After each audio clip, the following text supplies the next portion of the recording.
28일이 되면 2030 세계박람회 개최지가 최종 결정됩니다.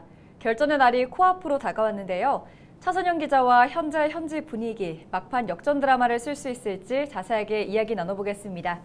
차 기자, 현재 정부, 기업 그리고 부산시가 파리 현지에서 막판 총력전을 벌이고 있죠. 네, 윤석열 대통령도 현재 프랑스 파리로 이동해서 부산 엑스포 유치를 위한 마지막 총력전을 펼칠 예정입니다. 부산의 운명을 좌우할 최종 투표를 앞두고 각국 대표를 만나서 마지막까지 홍보에 나서는 겁니다. 현재에서는 부산 대역전 드라마를 기대하고 있는 모습인데요.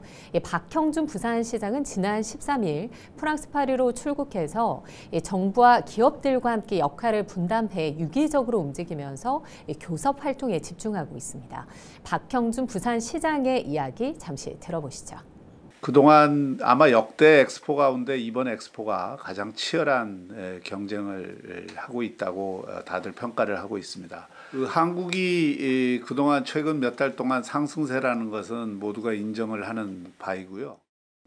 초중반 이 오일머니를 앞세운 이 사우디와의 경쟁에서 우리나라가 다소 뒤처진다는 평가가 많았는데 현재는 이 역대 엑스포 중 가장 치열한 박빙의 승부를 벌이고 있습니다. 그래서 이 판세 예측이 쉽지 않은 상황인데요. 박형준 시장은 사우디 역시 한국의 상승세에 긴장해서 지난달부터 교섭 활동을 강화하고 있다는 분위기를 전했습니다. 네, 그럼 대한민국의 전략은 무엇인가요? 네, 부산이 유치 신청 서류를 가장 먼저 제출해서 1번을 배정받았습니다. 28일 총회에서 5차 PT를 가장 먼저 하게 됐는데 이 마지막 PT 연사는 아직 공개가 되지 않았지만 이 첫 PT에서 우리나라는 기선을 잡을 것으로 기대됩니다. 부산이 급부상하면서 사우디는 애초에 지지하기로 약속했던 국가들의 표 단속에 나서고 있습니다. 최근 15개국 카리브 공동체가 사우디 리야드 유치를 공식 지지했는데요. 대한민국 역시 최대 승부처로 꼽히는 아프리카와 카리브해 도서국을 대상으로 물밑 외교에 나섰습니다. 1차 투표 때 사우디를 찍더라도 2차 투표에서 부산을 지지해달라고 호소하면서 2차 투표에서 승부를 걸 계획입니다. 결국은 2차 라운드에서 승부가 날 것으로 예상이 돼서 결국 이탈리아를 지지했던 나라들 표를 얻는 것과 그리고 사우디를 1차에서 지지했더라도 2차에서 한국을 지지할 수 있는 나라들이 있습니다.